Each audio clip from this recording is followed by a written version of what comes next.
기도하겠습니다.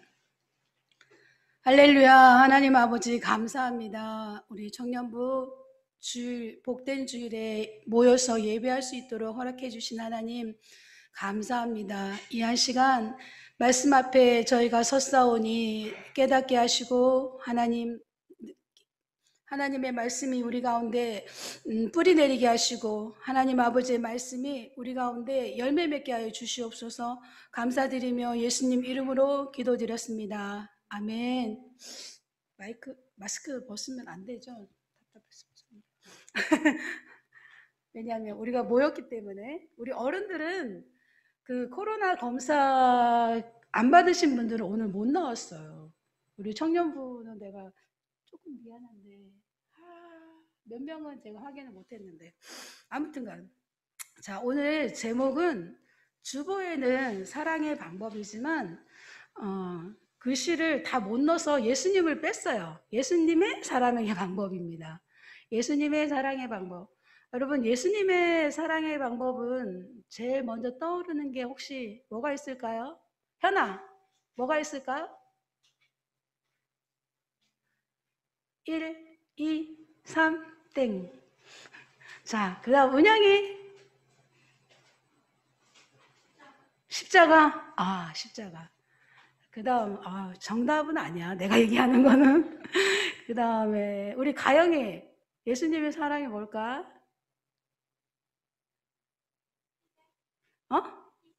희생? 십자가랑 비슷한 거네. 내가 원하는 답이 나왔으면 좋겠어. 은진이 오늘 나누려고 하는 거야. 목사님, 당신은 답이 어떤 답인지 알려주시면 대답할게요. 뭐라고 그랬어? 대답한다고? 그게 힌트가 있어요. 옆에 있어요. 옆에 사람을 보면 힌트 두 글자. 맞아요. 이웃사랑이에요. 이웃사랑이에요. 근데 오늘 이웃사랑에 대해서 나누려고 해요. 사실은 우리는 이웃이라는 말은 교회 밖을 이웃이라 그래. 대부분이 그렇게 생각해요. 우리 교회 안에서는 형제라고 그러잖아. 그치? 그리고 또 자매라고 그래. 그래서 이웃은 저 교회 문을 떠나서 세상에 있는 사람들 이웃이라고 생각한단 말이야. 근데 저는 여러분들도 이웃이라고 생각해요. 형제이자 자매이자 이웃이에요. 근데 이 이웃에 대해서 하나님께서는 예수님을 통하여서 뭐라고 말씀하셨냐면 내 이웃을 내 몸과 같이 사랑하라. 그리고 용서하라고 그랬잖아요. 내 이웃을 용서하라고 그러잖아. 70번씩 몇 번? 70번까지. 완전히 용서라는 거예요. 근데 예수님만 하실 수 있는 용서지. 근데 처음에 우리 오늘 말씀을 읽은 마태복음 5장 46절에 보면 상에 대해서, 상급에 대해서 얘기하잖아요. 상급에 대해서. 그 상급이라는 게 내가 이렇게 주은이가 나를 사랑하는데 이렇게 주은이가 나를 사랑하는데 그 사랑을 내가 느낀단 말이지. 그래서 내가 주은이를 사랑해. 근데 하나님이 그렇게 사랑하는 건 상급이 없다라고 말씀하시는 거예요. 그러면 심각해지는 거야, 우리는. 여러분 지금 하나님 앞에 갔을 때 과연 상급이 어느 만큼 이렇게 정립이 되어 있을까? 포인트가 하나님께서 주시는 그 상급이 제가 지난주에 개인적으로 저에게 있어서는 이게 마이너스였다는 걸 저는 개인적으로 깨달았어요. 정말로. 그래서 너무 두렵더라고. 이 말씀을 준비하면서도 두렵고 하나님께서는 우리에게 분명히 상급을 예비하고 계시는데 우리가 그걸 잊어버려요. 그리고 내가 나한테 잘해주는 사람에게만 사랑을 베풀어. 그리고 내가 마음이 가는 사람에게만 유독 더 사랑을 한단 말이지. 그거는 인간인지라 어쩔 수가 없나 봐요. 그런데 오늘 하나님께서는 예수님을 보내주셨을 때도 우리를 사랑하기 때문에 보내주시기는 했어. 근데 우리더러 예수님께서는 뭐라고 말씀하셨냐면 내 이웃을 내 몸과 같이 사랑하라 말씀하셨어. 근데 여러분은 교회에서 사랑을 많이 베풀어요. 사실은 많이 베풀어요. 그 중에 하나가 뭔지 아세요? 구제예요. 나눔. 이 자리에서 그 나눔을 나눠주는 것을 우리가 너무 많이 봤잖아요. 우리 열방생 교회는 특히나 얼마나 많이 베풀어요. 그죠? 나누고 또 뭐 하고 있냐면 베푼단 말이야. 이 나눔과 베품이 사랑이라고 우리는 이웃 사랑을 실천한다라고 얘기해요. 온 교회가, 온 세계가. 이 나눔과 베품은 사랑이 아니에요, 여러분. 꼭 그건 구제예요, 구제. 나눔은 구제예요. 베품도 구제예요. 그렇다면 여러분들은 나눔을 이웃에게 실천했는가? 또 베품을 실천했는가? 이웃을 용서했는가? 좀 심각해졌으면 좋겠어요. 두렵고 떨림으로 우리 하나님 앞에 서 있었으면 좋겠어요. 저는 지난주에 우리 아들에 대해서, 큰아들에 대해서 다시 알게 됐어요. 우리 큰아들의 그 속을 알게 됐어요. 그 속이 뭐였냐면 상상도 못할 만큼의 썩어 문드러진 속이었어요. 매일매일 웃고 너무나 괜찮았던 녀석이었는데 엄마 앞에서 솔직하게 얘기했을 때 제가 너무 부끄럽고 미안하고 왜냐하면 내가 하나님께서 사랑해 주시는 방법으로 사랑하지 않았어. 억압했어, 억압. 나는 우리 아버지가 군인이셨기 때문에 아이들을 군대식으로 키웠어. 시간을 재가면서 이 시간까지 뭘 해야 해. 아주 다그치진 않는데 나긋나긋하게 아이들을 잡았어. 그런데 첫째는 안 잡히는 거야. 둘째와 셋째는 잡히는데 시간을 정해놓으면 그 시간에 뭔가를 다 해야 되는데 첫째는 하지를 않아. 그래서 항상 내 마음에 이 녀석을 어떻게 하면 좋을까 그럴 정도로 고민이고 기도 제목이었었어. 근데 그 친구는 그게 두려움으로 다가왔더라고. 훈육이 아니었고 두려움이었더라고. 불안이었고. 그래서 지금도 그게 마음속에 남아있다고 그러더라고. 두려움이. 근데 내가 하나님 앞에서 그 아이들을 바라보면서 말씀을 준비하면서 사랑하는 방법에 대해서 이 아이들 3명을 보면서 내가 어떻게 사랑을 했는지 돌아보게 됐어요. 사실은 이 3명 중에 내가 가진 물질이 제일 많이 쓴 사람은 누굴까? 3명 중에. 첫째. 정말이에요. 첫째는 내가 만약에 열이 있었으면 9가 갔어. 9가. 막내한테는 0.1도 안 갔어. 만약에 장난감을 산처럼 사줬다면 큰애 때는 산처럼 다 사줬지만 막내는 1년에 딱 2번만 사줬어. 생일 때, 크리스마스 때. 그렇게 야박하게 굴었어요. 딸은 더하고. 그런데 내가 우리 아들을 구제를 했더라고. 사랑을 하지 않았어. 사랑은 느끼는 거예요. 느끼는 거. 사랑은 베품이 아니에요. 나눔이 아니에요. 우린 말하지 않아도 알아요라는 그런 단어가 있잖아. 말하지 않아도 알아요. 그 사람을 사랑하면 눈빛으로도 느낄 수 있어요. 그냥 가만히 있어도 느낄 수 있어요. 그게 사랑이야. 예수님이 그렇게 하셨어. 예수님은 문둥병자도 고치실 때 가까이 가셨단 말이지. 유대인들은 부정하다고 쳐다보지도 않았어. 만져주시고 기도해 주시고 쓰다듬어 주시고 예수님의 사랑 방법이 그런 거였어요. 함께하는 거였었어요. 그 사람이 느끼게.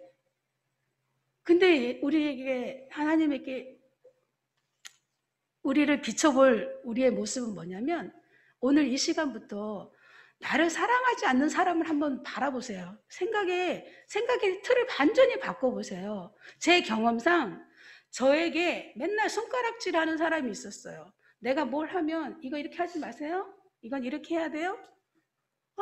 너무너무 그 스트레스가 이루 말할 수가 없었어요. 그런데 제가 그 사람을 사랑하기로 결정했어요. 사랑하기로 결정하고 예를 들면 우리 제가 전에 한번 얘기했나요? 마우스 패드가 그분은 요만한 거 쓰는 거야. 가로 세로 20cm짜리. 근데 저는 왜 낄다란 거 있잖아요. 그거 쓰고 있었거든? 세상에 그걸 보면서 너무 부러워하는 거예요. 이런 게 있냐고. 그래서 그거 5,000원밖에 안 한다고 제가 사드렸어요. 더 좋은 걸로 사실은. 그때부터 사람이 달라지기 시작했어요. 정말이에요. 달라졌어요. 완전히 달라지진 않았지만 하나하나 달라지기 시작했어요. 관계가 형성이 되더라고요. 여러분들 학교에서, 직장에서 그런 사랑을 실천해보는 생각의 그 전환을 가졌으면 좋겠어요. 하나님께서 그렇게 사랑하라고 말씀해 주시는 거야. 예수님을 통해서 우리에게 보여주시는 거야. 사랑할 만한 사람을 사랑한다는 건 우리에게 상급이 없는 거예요. 그렇다고 옆에 있는 사람 무시하라는 소리는 아니에요. 무시하라는 건 아니에요. 내 형제도 내 몸과 같이 사랑해야 해. 그런데 더 나아가서 예수님의 사랑의 방법에 대해서는 우리가 놓치지 말아야 돼요. 내가 원하는 사람, 나를 잘해주는 사람, 나에게 다가오는 사람은 우리가 막을 수는 없잖아. 그렇죠? 그렇지만 그 흘러 넘침으로 나를 핍박하고 나를 괴롭히고 나를 속이고 응? 나를 힘들게 하는 그 사람을 사랑할 수 있는 그 사랑이 예수님의 사랑의 방법이에요. 여러분들 그런 사랑을 해냈으면 좋겠어요. 주위에 지금 떠오르는 사람 분명히 있을 거예요. 그거 없다고 그러면 아예 인간에 대해서 관심이 없는 거야. 사람에 대해서 관심이 없는 거야. 나 홀로 독불장군이에요. 나 홀로 사는 사람은 아예 그 주위 사람들을 다 무시하고 마이웨이, 나 혼자만 간단 말이지. 그런데 그렇게 사는 게 아니에요. 우리에게는 더불어 살아야 돼. 하나님은 성경 말씀에 전도서에도 그렇고 여러 군데 세겹줄이란 단어를 계속 말씀하세요. 세겹줄. 백지짠도 맞들면 낫다는 속담도 있잖아요. 기도도 마찬가지고 두세 사람이 모인 곳에 하는 그 기도는 하나님이 들으신다고 했잖아요. 우리가 함께 할 수밖에 없어요. 하나님 나라 갈 때까지. 그럼에도 불구하고 우리가 그 사람들을 사랑할 때 나를 사랑해주는 그 사람을 사랑하는 게 아니라 나를 핍박하는 사람. 이 초대교회의 사도들이 그랬어요. 나를 죽이는 사람들을 사랑했어. 스데반이 죽을 때 돌로 쳐 맞으면서도 주여 저들의 죄를 용서해 주시옵소서 그랬잖아. 저들이 하는 걸 모른다고 그런단 말이지. 예수님을 모르기 때문에 생명을 앗아가는 그렇게까지 핍박을 하잖아요. 그런데 우리가 당하는 어려움들이 내 생명의 위협을 받느냐? 아니잖아요. 단 하나 뭔지 알아요? 자존심이 상해요. 자존심이 상해. 왜 저럴까 싶단 말이지. 엄마가, 아빠가, 아들이, 딸이. 나는 사실 우리 큰아들한테 자존심도 많이 상했어요. 우리 큰아들의 자존심을 나도 상하게 하고. 정말이에요. 너무너무 지금 풀어갈 야 숙제가 너무 많아. 근데 그 풀어갈 숙제를 하나님이 풀게 해주시더라고. 너무 감사해요. 그래서 감사하고 감사한데 그 사랑의 방법을 제가 이 말씀을 준비하면서 우리 큰애가 사랑의 방법을 느낄 수 있도록 뭘 할까 이제 고민하기 시작했어요. 예를 들어서 우리 집에 와보셨죠? 그 화장실에 들어가기 전에 거울이 어떻게 되어 있었어요? 주연이 기억나니? 거울이 원래는 이렇게 세워져야 되는데 그 못이 없어서 옆으로 해놨어요. 가로로 해놨어요. 가로로. 내 눈높이만 맞아. 근데 우리 아들은 키가 180이잖아. 방에도 거울이 없고 욕실 거울을 사용하는 거예요. 근데 거기서 머리 마를 때는 다리를 이렇게 벌리고 이렇게 한단 말이지. 근데 그 집에 이사 간 지 지금 2017년에 이사 갔어요. 이날 이때껏 거기에 대해서 불평 한마디 안 했어요. 근데 제가 그저께 아들이랑 아주 정말 깊은 대화를 하면서 이 아들이 지금 내가 준비하는 것처럼 내가 너를 사랑해. 나는 아들을 구제했다니까. 돈으로, 시간으로, 나눔으로. 마음을 그 아이가 느끼도록 하지 않았던 거야. 그 아이가 원하는 대로 해주지 않았던 거예요. 그래서 그저께 밤에 제가 못을 박을 수는 없잖아요. 그래서 거울을 옆으로 확 세워놨어요. 이렇게 세워놨어요. 한 가지의 변화를 제가 시작을 했어요. 그 아들이 보고 그냥 씩 웃더라고요. 씩 웃더라고요. 그래서 제가 정말 이게 시작이구나. 여러분, 아무리 제가 여러분들한테 설교를 많이 하고 하나님 앞에 선한 일을 많이 한들 무슨 소용이 있겠어요. 그 아들의 마음을 하나님 앞에 가져가지 못한다면 이 부모인 나로부터 엄마가 이야기하는 게 두려워. 요셉아 그러면 두렵대. 또 뭘 시키려고 그러나? 내가 뭐 잘못했나? 나 그 소리 들었을 때 너무너무 마음이 아팠어요. 지금 웃으면서 이야기하지만 어제 밤까지는 펑펑 울었어. 사실 우리 교회 안에 내 얘기 다 들어준 사람이 있었어. 그래서 내가 너무 감사해. 세상에 그 아들에 대해서 내가 내 마음, 내 뜻대로 사랑을 한 거예요. 근데 그 아들은 얼마나 착한지 불평을 안 해요. 불만을 안 해, 표현을 안 했어. 고등학교 1학년 이후부터. 내가 그래서 이 아이가 잘 웃고 잘 생활하기 때문에 그 속을 그냥 겉모습이 그게 다인 줄 알았던 거예요. 여러분들 주위에서 여러분들에게 대한 그 표시, 행동의 표시를 하는 그 사람들을 자세히 살펴보세요. 내가 예수님의 방법으로 사랑하고 있는지, 내 방법대로 사랑하고 있는지, 세상의 방법대로 사랑하고 있는지. 예수님은 절대로 예수님 자신의 방법대로 사랑하시지 않았어. 가늠한 여인에게는 가늠한 여인이 수치를 당하지 않을 정도로 또 위로해 주시고, 마리아에게 가서는 마르다에게 가서는 다 다르게 예수님은 찾아가 주셨단 말이죠. 우리에게 이런 말씀을 해주실 때가 전 참 감사한 것 같아요. 그래서 우리 아이가 큰 아이가 예수님의 사랑을 모르느냐 알아. 그렇기 때문에 이때까지 참았던 거죠. 엄마에 대해서, 엄마라는 존재에 대해서. 제가 얼마나 부끄러운지 몰랐어요. 이 말씀을 준비하는데 오늘 말씀을 다 다른 걸로 전해볼까? 그 정도로 생각을 많이 했었어요. 하나님 앞에 내 마음이 양심에 찔려서. 그런데 예수님께서 우리에게 말씀해 주시는 게 뭐냐면 의인을 위하여 죽는 자가 쉽지 않고 선인을 위하여 용감히 죽는 자가 혹 있거니와 우리가 아직 죄인 되었을 때에 그리스도께서 우리를 위하여 죽으심으로 하나님께서 우리에 대한 자기의 사랑을 확증하셨느니라 이런 말씀이 있어요. 로마서에. 그래서 제가 이 말씀을 의지해서 우리 아이를 큰 아이를 향해서 내가 죽어야 될 게 뭘까 하고 작정을 했어요. 내가 내 뜻을 죽여야 되는 건가? 무엇을 죽여야 되는지 작정을 하고 하나님 앞에 기도하기 시작했거든요.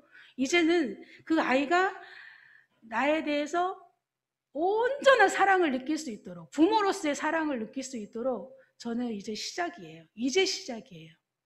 그게 언제가 될지는 모르겠어. 하나님께서 그게 다 회복해 주셨을 때 아마 이 교회에 와서 간증하게 하시지 않을까? 나는 믿어요. 어제 우리 딸이랑 막내가 이제 11시에 와가지고 치킨을 사갖고 와서 그 시간에 먹었어. 그러면서 이야기를 했어요. 무슨 이야기를 했느냐? 사역에 대한 이야기를 했어요. 그 친구들의 사역. 왜냐하면 아신대학교를 다녔기 때문에 기독교 대학이잖아요. 그리고 선교 영어학과, 기독교 교육학과. 근데 이 친구들이 6년 동안 필리핀, 태국으로 자원봉사를 다녔어요. 1년에 한 번씩. 근데 마지막에 갔다 왔을 때 나에게 했던 이야기가 있었어요. 선교사가 되고 싶은 마음이 생겼어요. 라고 했거든. 그래서 이 사회복지학과가 6군데 합격했음에도 불구하고 기독교 교육학과를 선택했어요. 이 녀석이. 그런데 2년 동안 액션이 없는 거예요. 이 친구가 그냥 그 학교 생활이 즐거워가지고 그 다음 단계로 안 넘어가서 그냥 저는 지켜만 봤잖아요. 그런데 어제 뭐라고 얘기하냐면 하나님께서 꿈으로 보여주셨다는 거예요. 그저께 밤에. 우리 청년들하고 필리핀에 선교를 갔다는 거예요. 그 선교를 가서 우리 청년들 얼굴을 다 알잖아요. 그곳에서 봉사를 하고 전도하고 돌아왔다는 거예요. 그리고 돌아와서는 다시 어디로 또 갔냐면 치앙마이를 갔다는 거예요. 치앙마이에서 우리 예재원과 같은 그 친구들을 맞이하러 가고 축복해주고 뭐 그런 꿈을 꿨다는 거예요. 근데 너무 사실적으로 너무나 드라마틱하게 이야기를 했을 때 제가 이 친구를 내가 사랑한다고 말을 해야 되나? 아니면 목사로서 설교를 해야 되나? 살짝 고민을 했어요. 그런데 마지막에 충분한 대화를 다 나눈 다음에 뭐라고 하냐면 하나님에 대해서 알고 하나님의 뜻에 대해서 알고 하나님께서 말씀하시는 걸 들었을 때 가겠다고 하는 거예요. 여기를 오겠다고. 그래서 제가 두려운 거예요, 사실은. 큰아들 상태가 제가 좀 전에 이야기했잖아요. 큰아들 상태와 이 막내 아들 상태가 지금 어때요? 여러분들 듣기에는 극과 극이죠. 극과 극이에요. 근데 중간에서 우리 딸이 이 친구를 위해서도 기도하고 이 친구를 위해서도 기도하는, 또 그걸 또 고백을 하더라고요. 그러면 이제 나는 무엇을 해야 되는가? 오늘 예수님의 방법으로 사랑을 실천하라고 여러분들에게 설교를 해야 하는데, 그럼 나는 이 친구들 향해서 나는 이제 어떻게 해야 되지? 하나님 앞에 물었어요. 하나님, 이제는 나는 이제 뒤로 싹 빠지고 싶은 거예요.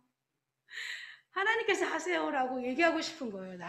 정말 이거는 여러분들 생에 있어서 그런 만남을 꼭 가졌으면 좋겠어요. 하나님이 부르실 때 내가 어디로 가야 될지 명확해지는 그런 만남의 하나님께서 부르시는 그 만남의 장소가 꼭 있었으면 좋겠어요. 여러분들 각자가.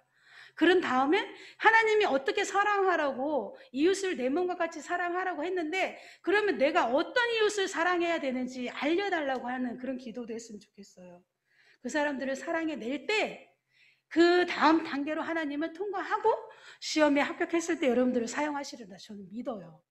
지금은 코로나 때문에 우리가 사람들을 많이 못 만나기 때문에 기회가 있어요. 기회가. 문자나 카톡이나. 그런 여러분들을 사랑을 실천하는, 간혹 이런 경우가 있어요. 생전 연락 안 하다가 전화가 오는 경우가 있어요, 여러분. 제가 오늘 카톡을 하나 받았어요.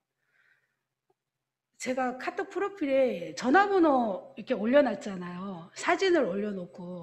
왜 의도적으로 올려놓은 거예요, 사진을. 제가 전화번호 지금 4번째 바꿨잖아요. 2달 사이에.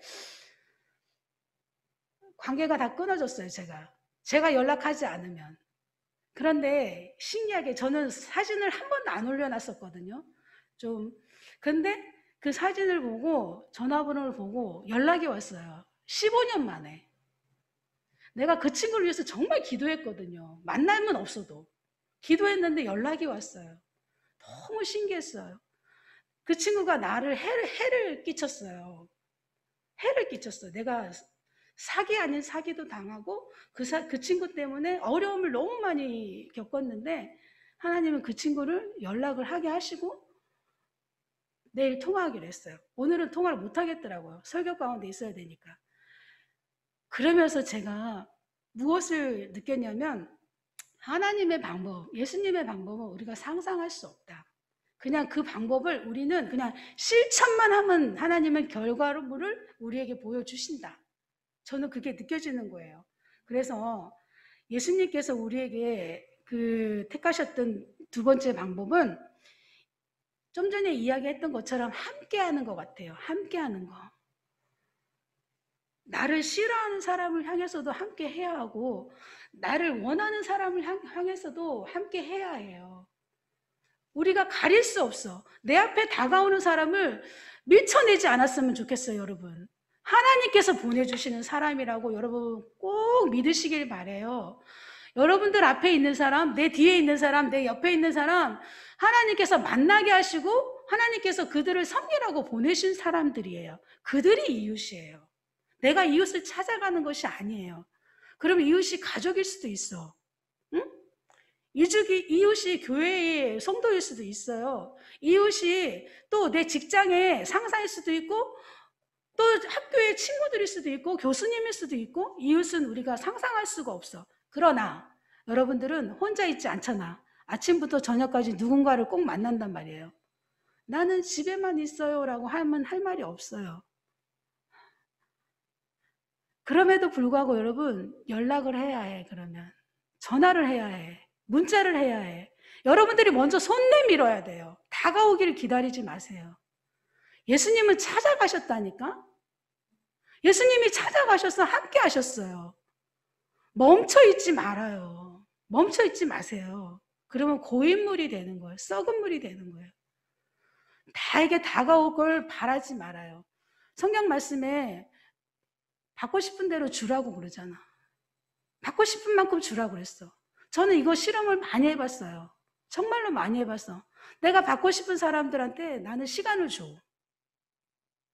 시간을 준다니까. 여러분, 시간만큼 그 비싼 게 없어요. 세상에는 시간을 돈으로 살 수가 없기 때문에 황금보다 귀한 게 시간이라고 그래. 그 시간을 여러분 줄 수 있는, 예수님이 그러셨어. 함께하는 건 시간을 주신 거예요. 그 시간을 줌으로써 이웃을 사랑해내는 여러분들 되시기를 간절히 바랍니다. 그리고 마지막으로는 우리가 구제 중심이 아니고 나눔 중심이 아니고 베품 중심이 아니라, 그것도 사랑의 한 표현이야.